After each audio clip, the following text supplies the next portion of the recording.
배달은 선택이 아니라 필수다. 안녕하세요. 칼국수에 미친 남자 칼미남입니다. 오늘은 배달에 대해서 말씀을 드리겠습니다. 배달 시장이 최근 엄청나게 커지고 있습니다. 본래 배달 시장이 중국집이랄지 피자랄지 치킨 시장에 자리 잡은 지는 꽤 오래됩니다. 근데 수년 전부터 그 배달 앱이 생기면서 배달의 민족으로 대표되는 배달 앱이죠. 배달 앱이 생기면서 이 배달 시장이 양적으로 엄청나게 커졌습니다. 또 지금도 계속 커지고 있습니다. 뿐만 아니라 배달 대상이 되는 음식도 기존에 치킨, 중국집, 피자 뿐만 아니라 모든 음식에 적용이 될 정도가 되었습니다.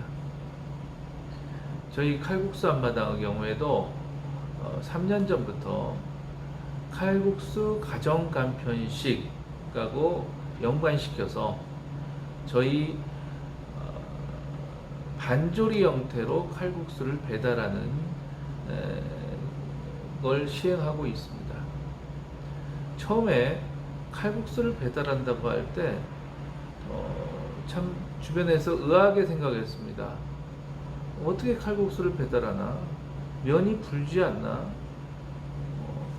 그런 부분들, 그 부분을 저희가 해결하면서 배달을 시작을 했고요.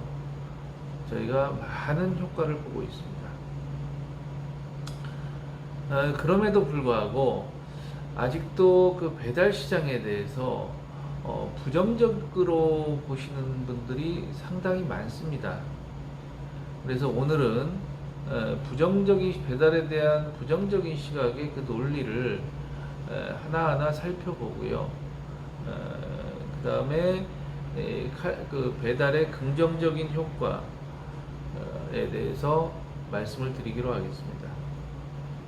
배달에 대해서 부정적으로 생각하시는 분들의 논리는 두 가지입니다. 크게 배달 비용이 많이 든다라는 점하고요. 또 한 가지는 배달 영업이 홀 영업을 잠식한다. 그게 그거다. 전체적으로 보면 이제 그런 논리죠. 우선 그 비용 측면에서 보면은 비용이 그렇습니다. 배달 앱 수수료가 있죠. 그러니까 배달의 민족이랄지 요기요랄지 최근에는 이제 쿠팡도 들어왔더라고요. 쿠팡 입지랄지 그런 배달 앱 회사에다가 내는 그 수수료입니다. 그 다음에 이제 배달 대행 수수료. 배달 앱은 배달을 이제 중개하는 이제 복덕방의 역할을 하는 거고요. 배달 대행은 그 배달 앱을 통해서 받은 주문을 직접 고객에게 배달해 드리는 이제 그런 부분입니다. 그러니까 소위 이제 오토바이들을 이제 를 많이 사용을 해서 하고 있는 뭐 부릉이랄지 뭐 바로그랄지 뭐 그런 회사들에게 내는 수수료입니다.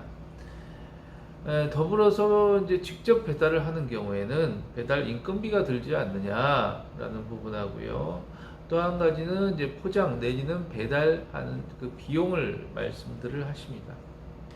첫째, 이 배달 앱 수수료를 말씀을 드리면 배달의 민족의 경우에는 월 8만 원입니다. 부가세 8,000원 별도고요. 그 다음에 요기요는 12.5%입니다. 건당 12.5%입니다. 배달의 민족은 한 달에 8만 원 내는 게 전부고요. 이 8만 원을 월 8만 원을 하루에 5번 배달한다고 가정을 하십시다. 그러면 이게 533원입니다. 이게 뭐 솔직히 많지는 않은 금액이죠. 이 배달이 커지면은 이 금액이 낮죠. 그리고 이 배달 앱이라는 게 없을 때에는 일일이 그 각 가정마다 이제 전단지를 붙이지 않습니까? 이제 중국집 경우가 대표적이고요. 근데 이 배달 앱을 하게 되면은 이게 배달 광고 효과를 가져옵니다. 특히 이제 저희 같은 경우가 이제 대표적인데요. 이 전에는 배달 시장에 들어가기 위해서는 많은 시간이 필요했습니다. 많은 노력이 필요하고요. 말씀드린 바와 같이 이제 각 배달을 나갈 때 이제 빌라랄지 아파트랄지 그런 데다가 전단지를 붙이고요. 이제 그러려면 상당히 시간이 많이 걸렸는데 요새는 이제 배달 앱 자체가 단순한 복덕방어 역할을 하는 게 아니라 중요한 게 리뷰가 있습니다. 그 이제 소비자의 리뷰, 그러니까 음식을 배달 받고 나서 이제 거기에다가 그 후기를 적는 거죠. 저희 같은 경우에는 사실 칼국수 배달이라는 게 굉장히 특이했고요. 저 나름대로 그 저희 그 퀄리티에 대한 자부심이 있기 때문에 이 부분이 소비자들한테 굉장히 좋은 효과를 가져왔습니다. 리뷰가 좋게 나오고 별점이 높게 나오면 또 그걸 보시고 또 주문하시고 그러다 보면은 이 배달 시장의 정착이 굉장히 빠르게 이루어집니다. 물론 그렇지 못한 경우에는 이게 부정적인 효과를 가져오게 되는 부분도 있죠. 그 다음에 이제 고객이 주문할 때 배달 앱으로만 하는 게 아닙니다. 저희가 이제 매번 배달을 할 때 배달 전단지가 들어갑니다. 거기에 전화번호가 적혀 있습니다.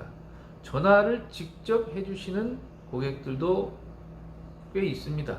그런 경우는 물론 배달 앱 수수료가 안 나가죠. 자, 두 번째는 배달 대행 수수료를 말씀을 드리겠습니다.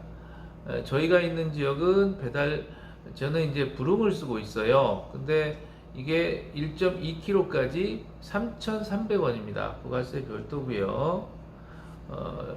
근데 이제 저 같은 경우에는 저희가 이제 피크 타임이랄지 배달이 집중되는 이제 주말이랄지 이런 경우에는 배달 대행을 쓰고 있지만 그렇지 않은 경우에는 저희가 직접 배달을 합니다. 저희가 직접 배달하는 게 가능한 것은 저희는 키오스크를 사용을 하고 있습니다. 물론 피크 타임에는 이제 이제 홀 서빙도 하고 이제 그러야 되기 때문에 이제 바쁘겠지만 그게 지나가고 난 다음에 이 칼국수라는 게 그래요. 꼭 점심 때 먹는 게 아니라 그 중간중간에 뭐 한 3시, 2시, 3시, 4시 뭐 그럴 때도 많이 드시지 않습니까? 이제 특히 저희 같은 경우에는 이제 반조리로 하기 때문에 미리 주문해 놓으셔가지고 예를 들어 아침 일찍 주문해 놓으셔가지고 점심 때 드신다든가 이제 그럴 때 이제 배달이 들어오면 그런 경우에는 저희가 키오스크가 있기 때문에 틈틈이 배달을 나가실 수 있습니다. 그럴 경우에는 배달 대행이 필요가 없습니다. 자, 포장 비용을 말씀드리겠습니다. 포장 비용은 이제 저희 예를 들자면은 저희가 반조리 형태로 나갈 때 로고 봉투가 있습니다. 로고 봉투 100원. 거기에 간편한 조리법이 부착되어 있는 스티커가 50원. 그 다음에 또 추가 비닐이 20원. 다대기가 들어가는 통 그게 17원. 다대기 뚜껑이 13원. 그 다음에 면이 들어가는 그 통닭중 그 포장 용기가 있습니다. 그게 115원. 또 배달 야채랑 해물이랑 싸는 랩, 그 다음에 육수를 들어가는 육수 비닐, 그 다음에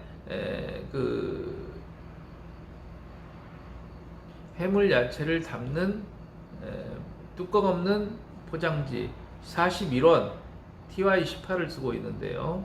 그 다음에 전단지가 18원 해가지고 474원이 나옵니다. 근데 이게 한 건당 하나당 474원이고요. 만약에 저희 이제 주 메뉴인 해물 칼국수 2인분을 시켰다 하십시다. 그래도 똑같은 포장 용기가 들어갑니다. 그러면 이 절반인으로 474원의 절반 237원이고요. 3인분을 시키셨다 하면 나누기 3이죠. 따라서 이 포장 비용은 많지 않습니다. 그 다음에 이제 배달 인건비를 말씀을 하시는데요. 앞에 말씀드린 바와 같이 별도 배달 인력이 필요 없습니다. 저희 같은 경우에는 저는 항상 인력을 1대1로 말씀을 드리는데요. 평균적으로 잡아서 한 분 1의 경우에 홀에 있는 1의 경우에는 1 플러스 1에서요. 홀 하시면서 틈틈이 배달을 하실 수 있습니다. 자, 부정적으로 생각하시는 분의 두 번째 근거는 배달 영업이 홀 영업을 잠식한다는 논리인데요. 결코 그렇지가 않습니다. 홀에 이제 배달을 저희 이제 배달만을 하는 배달 전문점은 아직은 아닌 것 같고요. 제가 지금 말씀드리는 경우에는 홀 영업을 하면서 배달 영업까지 같이 하는 경우인데요. 이게 서로 트레이드 오프 관계가 아니라 서로 시너지 효과를 내 가지고 손님이 더 늘어납니다. 왜냐하면 홀에 오셔가지고 드셨던 분이 이제 저희 같은 경우 전단지를 이제 카운터에 놓으면 그걸 보시고 배달도 되네 하면서 이제 여쭤봅니다. 그러면 이제 친절하게 설명드리면 다음에 또 배달을 시키십니다. 사실 특히 여자분들 같은 경우에는 이제 매번 이렇게 나와서 드시는 게 좀 번거로우실 수도 있지 않습니까? 집에서 칼국수 먹고 싶을 때 칼국수는 먹고 싶어. 근데 가기는 지금 비가 와, 더워, 미세먼지가 많아, 또 뭐 옷차림 등등을 해야 돼. 그럴 경우에는 간편하게 주문을 하는 경우고요. 손님이 한 번 드실 거 두 번 내지 세 번을 드시는 겁니다. 반면에 또 이제 배달을 시키셨던 분 같은 경우에는 여쭤봅니다. 여기는 배달만 하는데요? 아닙니다. 저희는 홀 영업이 하고요. 홀로 오시면 더 여러 가지 이러이러한 서비스를 받으실 수 있습니다. 그래요? 하시면서 또 찾아오십니다. 그래서 이게 서로 시너지 효과지 홀과 배달 손님이 서로 그렇게 트레이드 오프 관계는 아닙니다. 자, 두 번째로 말씀을 드리면 이제 저는 적극적으로 배달에 대해서 찬성하는 그런 입장인데요. 왜냐하면 첫째는 이제 대세를 따라야 된다고 생각합니다. 제가 항상 중요하게 생각하는 게 이제 전략적인 마인드거든요. 즉 환경 변화에 능동적으로 대처해야 살아남는다라는 생각이고요. 그렇지 못하면은 도태됩니다. 가까운 예가 노키아, 모토로라, 과거에 그 핸드폰의 시장에 그냥 빠져가지고 더 이상 이런 스마트폰 시대에 이제 세상은 바뀌고 있는데 핸드폰 시장에 안주해가지고 결국은 어떻게 됐습니까? 모토로라는 없어진 걸로 알고 있고요, 거의. 그 다음에 노키아는 요새 새롭게 이제 변모하는 과정인데 그 아픔이 너무 컸습니다. 이런 대기업의 경우도 물론 대기업의 경우도 있지만 이런 저희 같은 소상공인도 마찬가지입니다. 이 대세가 지금 배달입니다. 근데 재밌는 게 저희는 원래 배달의 민족 아닙니까? 참 배달의 민족이 네이밍을 너무 기가 막히게 한 것 같은데요. 배달을 많이 시켰는데 우리뿐만 아닙니다. 전 글로벌리 하고 있습니다. 우버이츠라고 있지 않습니까? 이제 우리나라도 우버이츠 들어왔던데요. 이게 대세입니다. 이거에 따르지 못하면 안 됩니다. 그 다음에 이제 배달을 하게 되면 전체적인 가게가 안정적인 매출이 이루어집니다. 홀 영업이 안 될 때가 있어요. 너무 덥거나 춥거나 아니면 미세먼지가 있거나 등등등 그런 경우에 배달이 많이 받쳐줍니다. 그러면 안정적인 매출이 납니다. 저희가 고정비가 들어가지 않습니까? 임대료, 그 다음에 인건비가 많이 들어가잖아요. 특히 인건비. 사람들이 있으면 이 배달 매출이 이렇게 배달이 늘어난다고 해서 인건비를 더 쓰는 것도 아니고요. 특히 주방 같은 경우 이 배달이 많아지면 참 편합니다. 설거지가 필요 없죠. 그 다음에 미리미리 준비해서 냉장고에 넣어놓으면 되죠. 그러니까 추가적인 비용 부담이 없이 안정적인 매출을 가져올 수 있습니다. 그리고 또 한 가지는 이 배달을 같이 하다 보면 점포 전략에도 영향을 미칩니다. 꼭 A급 지역에다가 점포를 낼 필요가 없다. B급 지역에도 배달이라는 부분이 있기 때문에 충분히 가능하다라는 말씀을 드리고요. 자, 그런데 지금 배달에 대해서 좀 말씀드리겠습니다만은 배달의 가장 큰 전제가 있습니다. 배달 그 대상, 배달 메뉴 그 자체가 경쟁력이 있어야 됩니다. 차별적인 경쟁력이 있어야 됩니다. 기존에 이제 치킨의 예를 들죠. 그래서 물론 이제 치킨도 여러 가지 이제 뭐 브랜드도 많고 다양하지만은 이제 글쎄 차별화가 치킨 배달은 엄청 많지 않습니까? 저희는 칼국수 배달은 저희밖에 없어요. 그리고 저는 자부를 해요. 저희 메뉴가 이게 맛있어야 됩니다. 맛이 없으면 안 됩니다. 이게 가장 기본 전제가 그 경쟁력이 있어야 된다. 특히 맛에 대한 경쟁력이 있어야 된다는 말씀을 드리고요. 참 아까 그 부정 논리 중에 하나 좀 빠진 게 있습니다. 그런 비용들이 들어가지만 그 대신에 저희가 손님한테 배달비를 받습니다. 배달비. 재밌는 얘기 할까요? 제가 처음에 이 칼국수 가정간편식 배달을 할 때는 그 배달비를 안 받았습니다. 저희는 배달 구역이 조금 넓어요. 배달비를 안 받았어요. 그리고 최소 주문 금액이라는 게 있습니다. 최소 주문 금액을 낮췄습니다. 14,000원으로요. 그 당시에는 저희가 이제 칼국수 배달 가격이 7,000원이었었습니다. 반조리로 할 때요. 그러다가 점점 이제 최저 임금이 올라가고 그러면서 다른 메뉴도 올리면서 저희도 이제 7,500원으로 이제 올해부터 올렸는데요. 그 배달비를 받기 시작했습니다. 배달비를 받을 때 고민을 많이 했습니다. 배달비를 하면은 손님이 좀 어떻게 떨어져 나가지 않을까라는 그런 것도 있었고요. 배달비를 1,000원씩 받았습니다. 가까운 데는 안 받고 좀 지역이 있는 곳은 1,000원씩 받았습니다. 아무런 부정적인 그런 게 없었습니다. 최근에 더 올렸습니다. 가까운 데는 1,000원, 조금 있는 데는 2,000원. 전혀 영향이 없습니다. 제가 요즘 좀 뭐 이래저래 하는 일이 많다 보니까 이제 배달 조금 들어왔으면 좋겠다라는 게 이제 제 생각입니다. 그래서 배달 지역을 좀 먼 지역은 좀 잘랐고요. 그 다음에 이제 또 배달료를 좀 올려서 좀 줄여볼까. 어떻게 보면 참 행복한 그런 건데, 그랬는데도 손님들이 그 배달을 해주십니다. 이건 뭐냐면 저희 품목이 시장 지배력을 가졌다라고 표현을 할 수 있습니다. 자, 마지막으로 그러면 어떻게 배달을 할 것인가? 자, 저는 오토바이는 위험하다고 생각합니다. 오토바이는 쓰고 있지 않고요. 저희 배달차를 보여드리겠습니다. 제가 참 예뻐하는 우리 배달차 1, 2가 있습니다. 예, 그거 보여드리고 마치겠습니다. 감사합니다. 저희 배달 차량이 두 대가 있습니다. 한 대는 이 다마스고요.